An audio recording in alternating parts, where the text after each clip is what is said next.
Moi drodzy, dzisiaj zobaczymy Milano, a więc będzie dużo ryżu, będą pola ryżowe, ale będzie również kawał historii motoryzacji oraz motoryzacji dzień dzisiejszy, bowiem partnerem tego odcinka jest Alfa Romeo, producent nowego modelu Tonale.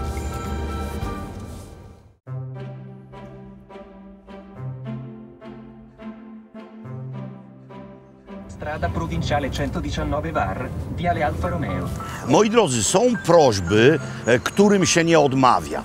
Prośba była następująca. Panie Robercie, czy przyjechałby pan do Mediolanu i wypróbował nową Alfę Romeo model Tonale? Jako niegdysiejszy posiadacz Alfy 145, 156, 166 i obecny posiadacz Stelvio i w ogóle człowiek, który w duchu zalicza się do klubu Alfisti, powiedziałem certo si. No i to jest właśnie zasadniczy cel tej naszej eskapady. Milano. Ale zanim poznamy Tonale, warto poznać historię marki, bo jest to po prostu kawał historii.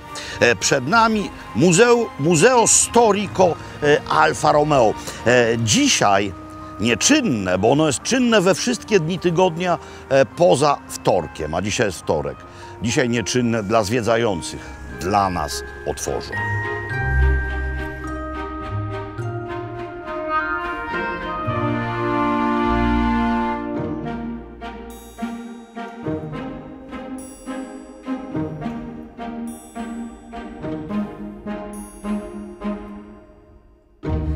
Proponuję wam teraz wspaniałą podróż w czasie i przeniesienie się do roku 1910. Oczywiście ma to być podróż w czasie motoryzacyjnym.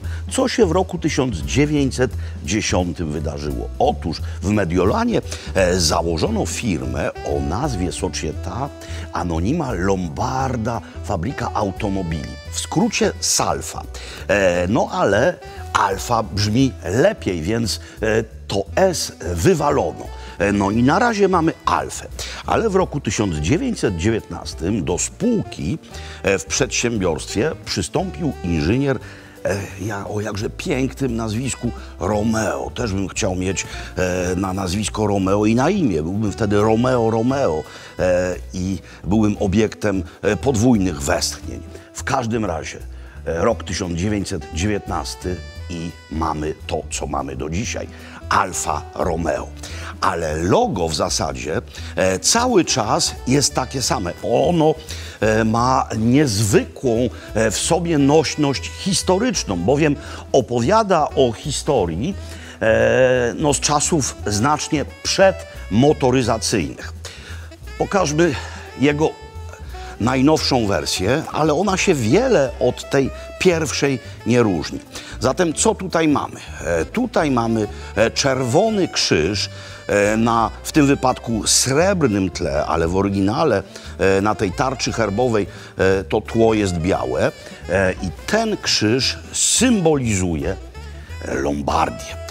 To jest krzyż pewnego rycerza, który w czasach wypraw krzyżowych wspiął się na mury Jerozolimy.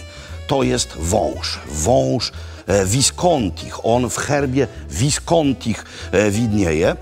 I co robi ten wąż? Ten wąż mianowicie połyka Saracena. To jest również symbol z czasów wypraw krzyżowych. Tutaj widać lepiej tego saraceńskiego nieszczęśnika, który jest połykany przez węża. Mamy wiele firm samochodowych, które kompletnie różne loga mają na przestrzeni swego trwania. A tutaj to trwanie jest niemal niezmienne. Siła ogromnej tradycji. No i teraz zagłębiamy się w te przestrzenie. Na początek mamy dział dotyczący awiacji. Tak, ponieważ Alfa dość szybko zaczęła produkować silniki do samolotów. No nie tylko ona, Rolls-Royce do dzisiaj jest niezwykle poważnym producentem silników samolotowych. No ale nie awiacja nas tutaj interesuje najbardziej, lecz automobilizm, a ten już za rogiem. Pierwsza Alfa w historii, jak już wiecie, jeszcze nie Alfa Romeo. Model 24 HP z roku 1910. A jakże? Na czym stoi? Stoi na Dunlopach, bowiem to właśnie pan Dunlop w Stanach wynalazł jako pierwszy pneumatyki, czyli opony pneumatyczne, pompowane. To właśnie o tym modelu Henry Ford zwykł mawiać. Kiedy widzę przejeżdżającą Alfę, uchylam kapelusza. Zobaczcie, to jest atrapa chłodnicy, czyli rzecz, która każdemu autu powinna urody dodawać. Ale ona jest tutaj no taka typowa, po prostu kratka. Jeśli zobaczymy na kolejne modele, a są to modele oczywiście ułożone chronologicznie, ale te, które w sporcie coś znaczyły, no to one jeszcze dla Alfy tutaj nie są typowe. Ale ten model 6C2300B z roku 1935 ma już właśnie coś takiego. Ten zwężający się ku dołowi kształt. Włosi na atrapę chłodnicy mówią scudetto, czyli tarcza herbowa. Scudetto, które do dzisiaj właśnie w takim kształcie, który ewoluował, ale zachowywał te podstawowe założenia, jest herbową Alfy pieczęcią. To jest model z roku 1947. I tutaj już widzimy scudetto w pełnej krasie. Ono może być mniejsze, ono może być większe, ale zawsze we wszystkich Alfach do dzisiaj ma ten kształt. Kształt tarczy lombardzkiego rycerza, tarczy herbowej. Noblesse oblige. Szlachectwo zobowiązuje. Włoscy projektanci to prawdziwi mistrzowie świata. Nawet jak mają za zadanie narysować pancernik, to kiedy ten pancernik wedle ich projektu powstanie, wygląda smukle niczym jacht. A co dopiero, kiedy mają narysować samochód. Takie nazwiska jak Pininfarina, Zagato, Giugiaro czy Bertone to są nazwiska artystów sztuki użytkowej. Kiedy dawano im wolną rękę i nie mieszali się do tego księgowi, no to najczęściej ich projekty pozostawały w sferze prototypów. No i to są właśnie prototypy, pojedyncze egzemplarze. To jest Giugiaro, Iguana z roku 1969, a to jest Coupé Speciale z roku 69 również, pan Pininfarina. Pinin to jego ksywka, Farina, czyli mąka, to jego nazwisko, więc nie Pininfarina, tylko Pininfarina. Ale ta sztuka designerska sięga czasów, kiedy jeszcze słowo design nie było znane poza Stanami i Wielką Brytanią i nie było używane. No bo zobaczcie na to. To wygląda zupełnie jak ilustracja z powieści futurystycznych Juliusza Werna. Kastania z roku 1913. No to jest kompletne wariactwo. Tak, jeśli się pytacie, gdzie jest przód, a gdzie jest tył, to tu jest przód. Nie, to nie było stworzone na potrzeby filmu science fiction. To miało wejść do seryjnej produkcji. Nie weszło. Gdyby weszło, świat nigdy nie byłby już taki sam. Jako piękny przedmiot sztuki użytkowej Alfa występowała w wielu filmach. Ten model pochodzi chyba z najsłynniejszego filmu z jej udziałem, w którym również zagrał Dustin Hoffman. Tak, to rzecz jasna Absolwent i model Spider Duetto z roku 1966. Ale w moją pamięć zapadł szczególnie inny film z udziałem również Alfy, albo można inaczej powiedzieć, z udziałem Alfy oraz innych aktorów, nie byle jakich, bo była to Romy Schneider i Michel Piccoli. Film pod tytułem Okruchy życia. Michel Piccoli miota się tam pomiędzy żoną a kochanką i ginie w wypadku samochodowym. Ginie zostawiając żonę i kochankę w niepewności. Są wysłane listy. No, cudowny film, a ginie prowadząc taki właśnie samochód Giulietta Sprint. Scena tego wypadku do dzisiaj zachwyca. Kręcono ją 40 dni, chociaż trwa tylko parę minut. Dużo sekwencji w zwolnionym tempie. Taka scena, kiedy koło odpada i tak się toczy. Piękne. No i samochód piękny, lusterko nie wiszące u góry, nie przymocowane tutaj na szybie, tylko lusterko dolne. Zresztą widać je w tym filmie. Wielka popielniczka, Michel Piccoli głównie jarał. Już nie pamiętam, czy Gitany, czy Goluazy, ale coś, czego już dzisiaj nie produkują. No, być może do tego wypadku by nie doszło, gdyby lepsze działanie policji drogowej. Ten wypadek nie był we Włoszech, o ile sobie przypominam, ale we Włoszech policja oraz karabinieri również poruszali się i poruszają się alfami. No bo jak wyglądają karabinieri? No wyglądają po prostu, jakby wdziali na siebie teatralny kostium. Te spodnie, bryczesy, wysokie buty, tutaj taki szamerunek, te czapy tak wywinięte, no to są godni i groźni ludzie, więc muszą czymś godnym i groźnym się poruszać. Alfa 90 z roku 87. I radzę wam nie mieć kontaktu tutaj zarówno z Polizia Stradale, jak i z karabinieri. Przy muzeum mamy tor. Maleńki tor, nie jest to Monza, ale wystarczająco miejsca, by nieco pojeździć, nie bacząc na przepisy ruchu drogowego. Ustawiliśmy obok drugie auto, model SZ z przełomu lat 80. i 90. projektu samego Zagato.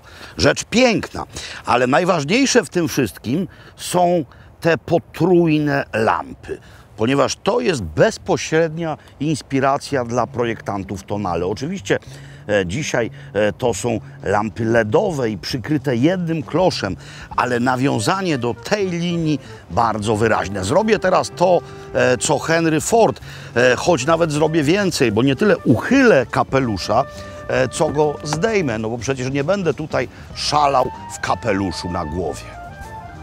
No to avanti.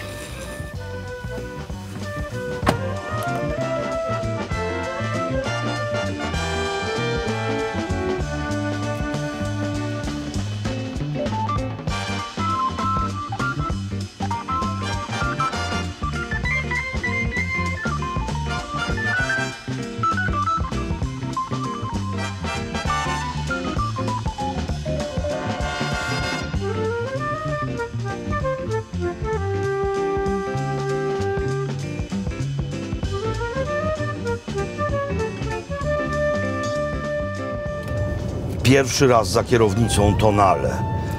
Tonale, Mediolan i ja. Pierwsze wrażenia, no kierownica niemal identyczna jak w mojej Stelvio, czyli niezwykle poręczna, niezwykle taka go-kartowa. Starter też jest w tym samym miejscu. Jaka jest różnica na pierwszy rzut oka między Stelvio a Tonale? No zupełnie inny wyświetlacz. O ile ten w Stelvio jest taki niezwykle oszczędny, niektórzy twierdzą, że archaiczny, tamta deska jest taka bardzo tradycyjna. Tak tutaj no, widać nowoczesność. No nie mogę się tutaj rozwinąć za bardzo, no bo jesteśmy w Mediolanie i cały czas muszę uważać, żeby nie zabłądzić i muszę też nie przekraczać prędkości dozwolonej. Tu jest akurat do 90, bo wjechaliśmy na rodzaj obwodnicy. Dobra, 98 już należy zbastować na liczniku. No więc na razie jest pięknie. Specjalnie nastawiłem sobie nawigację wbudowaną tutaj i nie wyłączyłem głosu, dlatego że ona do mnie mówi po włosku i to jest cudowne. Na razie nic nie mówi, bo mamy jeszcze 5 km prosto tędy jechać, ale pewnie zacznie. No dobra, tutaj się, jak wiecie, są te tryby. To również mam w swojej Stelvio. Dobra, to jest do stania w korkach, a tutaj na czerwono. No i co? Czy nie będzie mnie furgon wyprzedzał? No nie. No nie. No idzie żwawo. Idzie żwawo. Bella.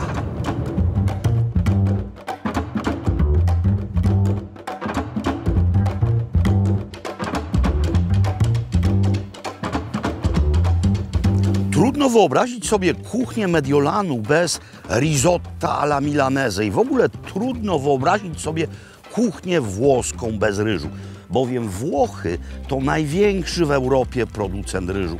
Liczy się jeszcze Hiszpania, okolice Walencji, region Camargue w Prowansji.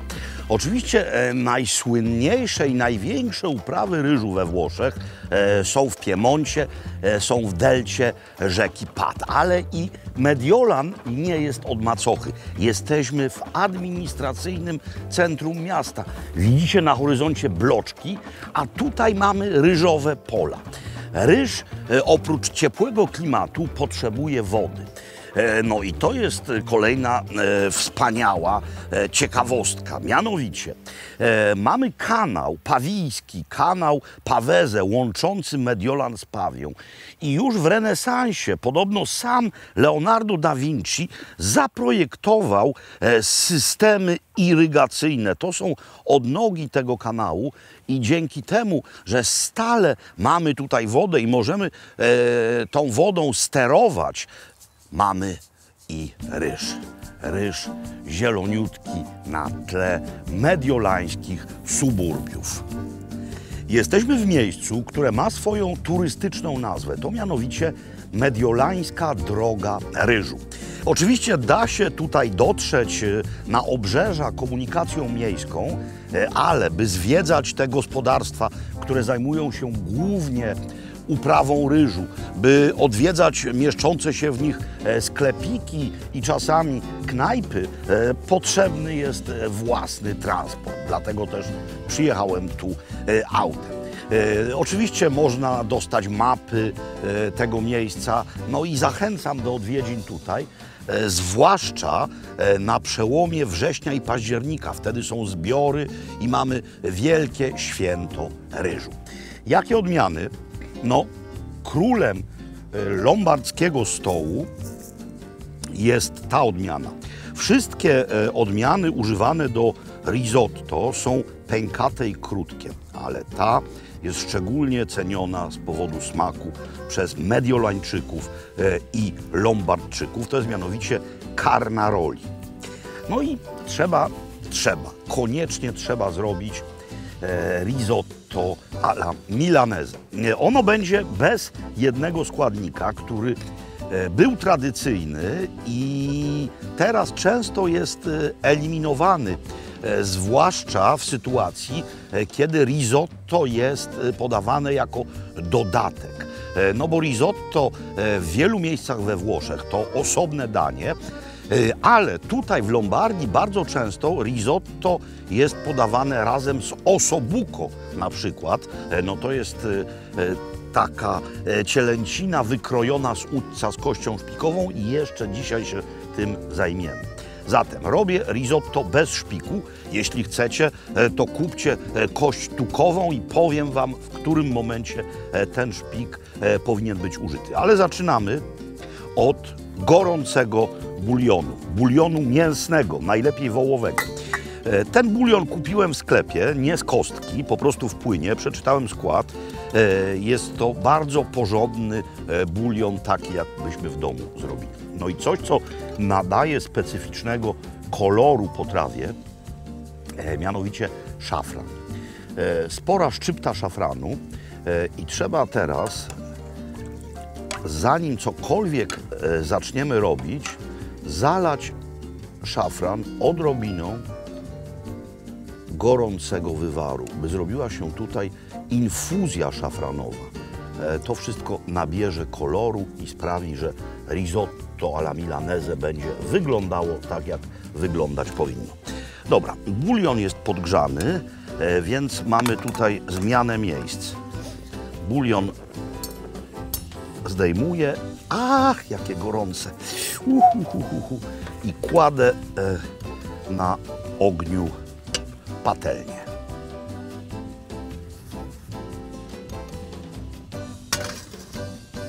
Na patelni rozgrzewa się całkiem spora porcja masła. Pamiętajcie, że jesteśmy w strefie masła i oliwy. Południowy Tyrol, Südtirol, Alto Adige to strefa masła. Potem Trydent, strefa masła i oliwy. Piemont również strefa masła i oliwy. Lombardia, masło i oliwa. A im bardziej na południe, to zaczynają się strefy oliwy i masła, by na samym południu trafić w strefę oliwy. W każdym razie rozgrzane masło i teraz na to masło wędruje cebula, która musi się zeszklić.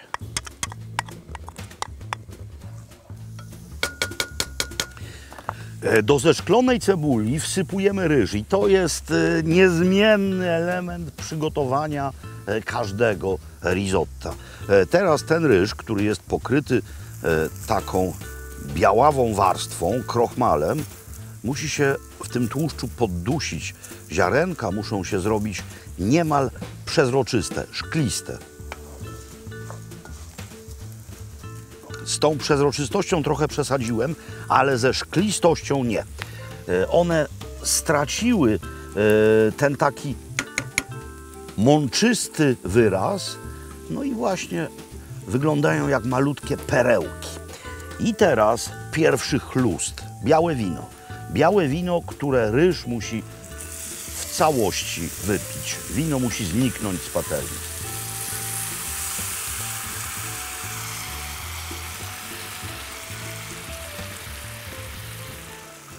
Ziarenka już napęczniały, wchłonęły wino, no więc smakują cudownie, ale teraz będą smakować jeszcze lepiej, no i zmiękną ostatecznie, ponieważ płyn, czyli dodajemy tutaj stopniowo bulionu albo rosołu. Co jest ważne, to jeśli robimy rosół albo bulion w domu, musi być całkowicie odtłuszczony. Zobaczcie, tu na powierzchni nie ma żadnych oczek.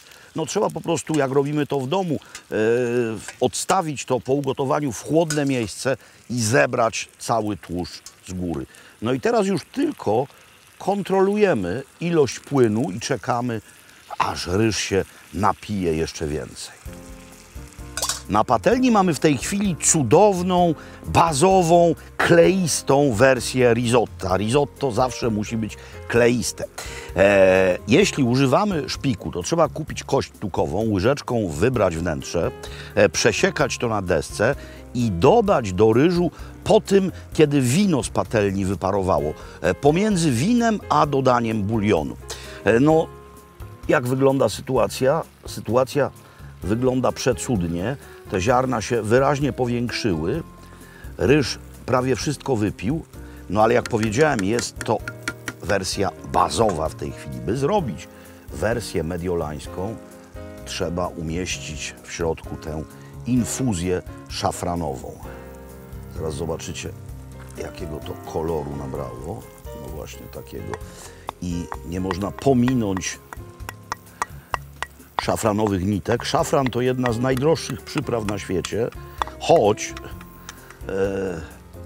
widziałem bardzo niedrogi szafran w Tunezji, więc jeśli macie pomysł na biznes, to jedźcie tam do Tunezji bez bagaży, wszystkie wypełnijcie szafranem, wróćcie. To się może pylić. No i co teraz? No i teraz to rozprowadzamy i zaraz zobaczycie tutaj cud kolorystyczny. To wszystko stanie się żółciutkie, a chodzi tutaj nie tylko o kolor, chodzi tutaj również o smak. Teraz najważniejsza rzecz, czyli próba organoleptyczna. Sprawdzić trzeba konsystencję ryżu. On ma stawiać zębom lekki opór, nie może być przeciągnięty, ale nie może też być surowizną. Jest ok. I on jeszcze dojdzie. Bo teraz trzeba zrobić rzecz następującą. Mianowicie dodać tutaj jeszcze trochę świeżego masła. Można już wyłączyć pod tym gaz i dodać tutaj trochę świeżo startego sera. No, To może być rzecz jasna parmezan, chociaż jeśli jesteśmy lokalnymi, lombardzkimi patriotami, to powinna być grana. Na razie niedużo, bo jeszcze każda porcja będzie posypana. I teraz po prostu to przykrywamy. Patelnia zaraz pokryje się parą. To musi dojść pod pokrywką. Tak właśnie. Skupienie, napięcie, fanfary. Pięknie. Już wystarczy tylko to przemieszać. Tak, cudowne, cudowne, cudowne. I jeśli to jest danie główne, a tutaj będzie, to zawsze głęboki talerz. Jeśli to ma towarzyszyć na przykład jakiemuś innemu daniu, talerz płaski, kleiste, nie pływa w sosie jak zupa, to dzięki umiejętnemu dobraniu proporcji, dzięki próbom organoleptycznym. Dobra, zanim to posypię serem, to jeszcze spróbuję. Nie trzeba niczego dodawać. Jest wystarczająco słone. Grana jest słona, czy też parmezan. Bulion był solony. No i tak. I jeszcze ten ser do środka wsadzimy, żeby on się pod wpływem temperatury rozpuścił. No i cóż wam mogę powiedzieć?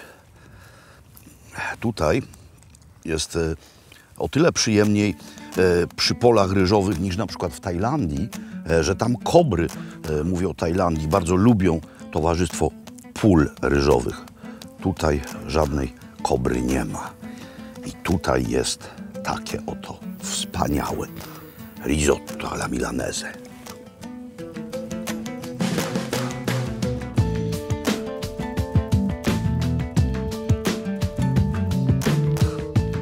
Trochę już pojeździłem, więc mogę się z wami podzielić pierwszymi wrażeniami. Zacznijmy od początku. To jest auto z silnikiem benzynowym o pojemności 1,5, ale jest to zarazem miękka hybryda.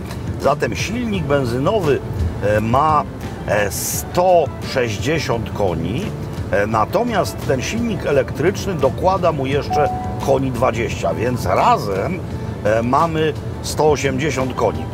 Auto przyspiesza do setki w 8,8 sekundy, co zważywszy na klasę samochodu jest bardzo dobrym wynikiem.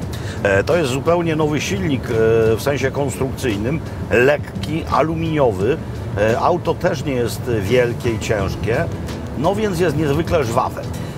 Za co moją Stelvio najbardziej cenię? No właśnie za niezwykłą lekkość prowadzenia. Ona jeździ jak go-kart. Tutaj mamy bardzo podobne wrażenia. To jest wersja Veloce, więc wypasiona. Tapicerka skórzana i wentylowana. Ten brzęczyk, który się co chwilę uruchamia, mówi nam o tym, że trochę przekroczyliśmy prędkość. Tu jest do 90, wystarczy, że pojadę 91, o, i już brzęczy. Nie wiem, jak to wyłączyć, choć już zdążyłem sobie nastawić menu na język polski. System CarPlay bezprzewodowy, tego w Stelvio nie ma. W Stelvio muszę się kabelkiem podłączyć do telefonu. Tutaj jest bezprzewodowa ładowarka. Te bezprzewodowe ładowarki czasami grzeją straszliwie telefony. Zobaczymy, jak jest tutaj. Na razie jeszcze nic nie parzy. Czasami nawet jak jest bezprzewodowa ładowarka, to i tak z kabelka korzystam. Tutaj na razie nie przegrzewa i działa. Teraz tak, w Stelvio mam takie specjalne pokrętło, którym ustawiam tryby jazdy od tego najbardziej ekologicznego poprzez tryb najbardziej sportowy. Tutaj jest to samo, ale tutaj jest jeszcze jedna rzecz, której w mojej wersji Stelvio nie ma, a która była tylko w Stelvio Quadrifoglio, którą też jeździłem. Otóż u mnie usztywnia się samochód automatycznie, jak go przekręcę w ten tryb sportowy. Natomiast tutaj mogę to zrobić samemu, tym przyciskiem. To jest dokładnie to samo, ten sam symbol, co w Stelvio Quadrifoglio i chyba w Giulii jest tak samo. Mianowicie albo wybieram sobie tryb sportowy, wtedy świeci się na czerwono, albo tryb sofcik. O, i teraz mamy mięciunią. Jeździłem dotąd głównie po mieście i miałem przeciętne spalanie dotychczas trochę powyżej 7 litrów, co jak na jazdę po Mediolanie w korkach jest doskonałym rezultatem. Ale na trasie to może być nawet poniżej 6 litrów. A teraz muszę zmienić pas, gdyż jedziemy złym.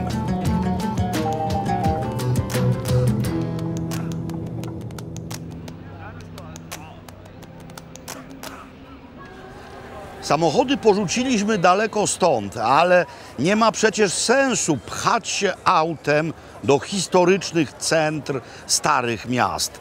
Wystarczy metro, a w dodatku, jeśli trzewia metra mogą cię od razu wypluć w takim miejscu. No to jest serce Mediolanu i to jest jedno z najważniejszych miejsc, jeśli chodzi o architekturę sakralną. Jedno z najważniejszych na świecie, bo Duomo, czyli katedra, mieści się na pudle największych katedr na świecie. Mieszanka różnego rodzaju styli, ale pierwociny wczesnogotyckie. Skwar potworny, no ale w niczym nam ten skwar nie przeszkodzi. Jesteśmy w finansowym, w modowym, w burżuazyjnym sercu Italii i Europy. Nim oddamy się tym burżuazyjnym namiętnościom, jeszcze rzut oka na katedrę. No po pierwsze kolejka, no bo trzeba kupić bilet, żeby ją zwiedzić. Podobnie jest w kościele mariackim w Krakowie. Jeśli jest się turystą i chce się tylko kościół obejrzeć, trzeba bilet kupić. Ale gdyby tutaj zdjęli te bramki i pozwolili wchodzić wszystkim, to do środka zmieściłoby się naraz 40 000 ludzi. Takie to jest wielkie. No oczywiście musiałbym tutaj stać i mówić przez parę dni, by opowiedzieć o wszystkich historycznych wydarzeniach, które się w tejże katedrze i wokół niej rozegrały. No ale powiem tylko o jednym. Rok 1805, jeśli mnie pamięć nie myli, i Napoleon, ogarnięty swoją manią wielkości, właśnie w tym miejscu, Escusa, koronuje się na króla Włoch. Mówimy, że u nas jest betonoza na różnego rodzaju placach. To jest ogromny plac i nie ma tutaj fragmentu nawet cienia, mimo że podeszwy mam skórzanne, jakby powiedzieli niektórzy, to parzy mnie w stopy. Musimy dać dyla do cienia. Nie byle jakiego cienia. To będzie jeden z najdroższych cieni na świecie.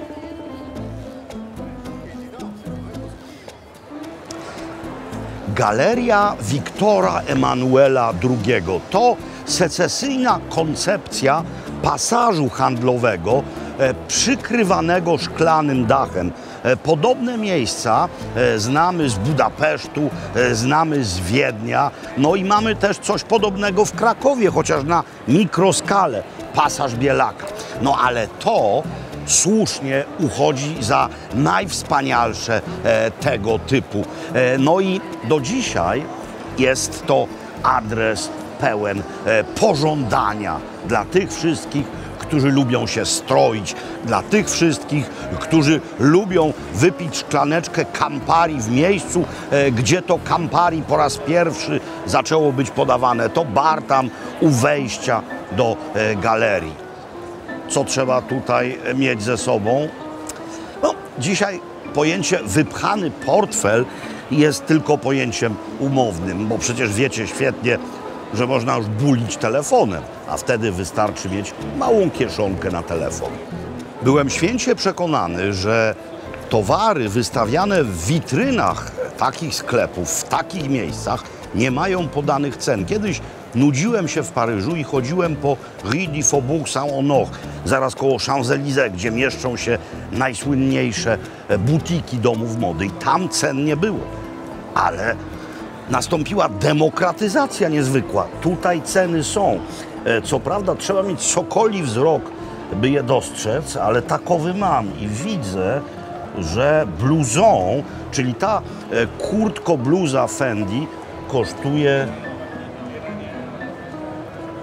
1450 euro. No, w Pedecie pewnie trochę taniej, no ale nie taka, nie taka.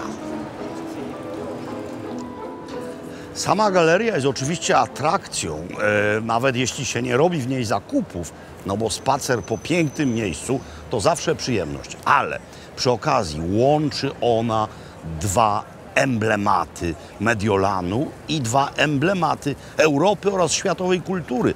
No bo z jednej strony mamy Duomo, a tutaj mamy budynek, który no być może nie zachwyca urodą, ale zachwyca tym, co się w nim od XVIII wieku odbywa. To jest Teatro alla Scala, czyli La Scala po prostu, najsłynniejsza opera na świecie.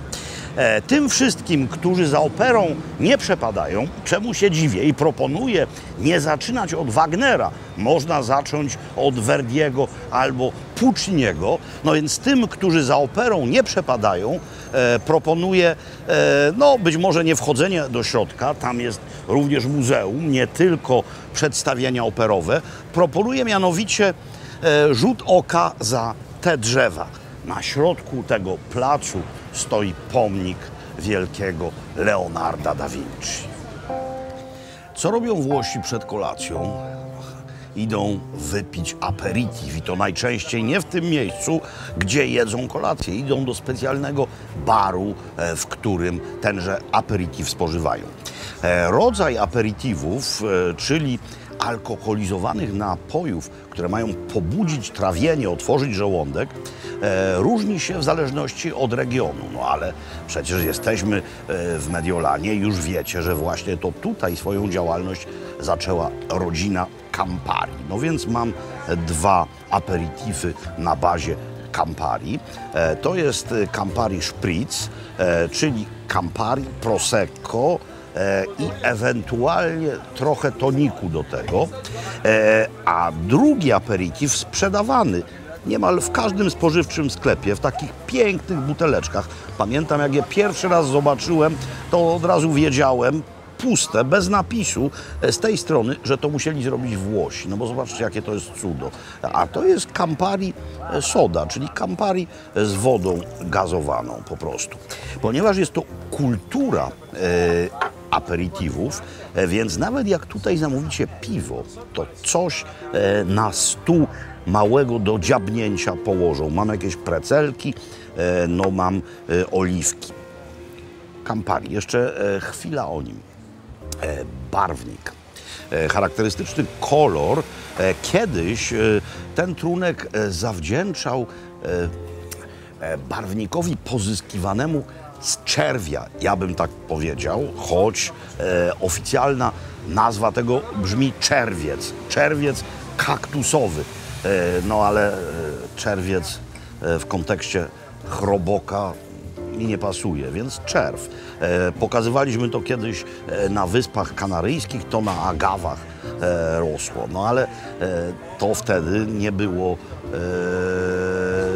wegetariańskie ani wegańskie, mówię o napoju, tak jak mamy wino z napisem, że jest wegan, czyli po prostu nie używa się białka do wina klarowania, więc zrezygnowano z tego barwnika i dzisiaj ten barwnik jest syntetyczny. Kultura aperitivów jest piękna, ale jak wiele innych rodzajów piękna przeszkadza różnym autorytarnym rządom. We Francji, gdzie ona też jest niezwykle rozwinięta, Pétain i Vichy zarzucało kulturze aperitivów upadek republiki. Były wielkie plakaty, koniec z kulturą aperitivów. Ale Vichy przeminęło, Pétain zmarł w więzieniu, aperitywy wróciły i niech trwają. No i tak właśnie działają aperitiwy. Niesiony tym aperitiwowym entuzjazmem i apetytem, którego nagle nabrałem, zamówiłem ogromną ilość jedzenia. Dobra, nie tylko dla siebie, również dla ekipy, ale mam same miejscowe klasyki. Osobukko, czyli plaster cielęcej giczy z kością szpikową. Tu w środku jest szpik. No a do tego już coś, co znacie, czyli risotto alla milanese. Jak myślę, tym razem w wersji bez szpiku, bo szpik ze szpikiem to już byłoby za dużo. To jest brasatta, czyli duszona wołowina razem z polentą. Tutaj mamy dość sporo sera. Kolejna wersja polenty, bowiem polenta to jest również miejscowa miłość, no nie tylko tego regionu Włoch, całej włoskiej północy, ale polenta jakże wykwintna, mianowicie polenta z plastrami czarnych trufli. O tej porze roku białych nie ma. Coś, co przypomina nam o habsburskiej obecności w Mediolanie i w Lombardii. Mianowicie ojciec i matka wszystkich winer sznycli na świecie. Costoletta albo też cotoletta alla milanese. Cielęcina panierowana, podawana tutaj zawsze z takimi ziemniaczanymi chipsami. No i miejscowa wołowina, przygotowana jak na tatara, ale z tego zrobiony taki biwsztyczek, również z miejscowym serem, no i do tego chipsy. Wino niezwykle interesujące. Jak widzicie, jest białe, ale to jest Pinot Nero. Pinot Nero, czyli Pinot Noir, ale bez skórek zatem jest białe. Pinot Noir ze skórkami jest w ogóle bardzo delikatnie czerwone, ale jak się te skórki usunie, mamy białe wino. Oczywiście wziąłem rzecz lombardzką. Mówiłem, że to nie wszystko jest dla mnie. Dla mnie, znaczy ja wszystkich dań spróbuję, ale dla mnie zasadniczo jest to, gdyż jako człowiek mający w sobie odrobinę huculskiej krwi, polentę, wel mamałygę, wel kuleszę po prostu uwielbiam. I tym się na przykład z Andrzejkiem różnimy, bo warto się pięknie różnić. On tego nie znosi. Mówi mama łyga i to w ogóle w wielu miejscach w Polsce to słowo jest synonimem czegoś niedobrego, a dla mnie to jest czyste piękno. Dio mio. Wspaniałe. Ponieważ się z Andrzejkiem różnimy, więc uszczknę mu nieco jego cielęciny. Nóż jest tutaj słabo potrzebny. Gremolata na koniec, czyli wykończenie. Cytrusy starte, trochę czosnku.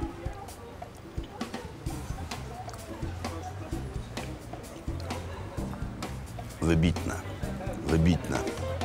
I zważywszy na to wszystko, co jest na stole i zważywszy na to, że nie jest to nasz pierwszy posiłek, muszę z całą mocą powtórzyć. Strzeżcie się aperitifów.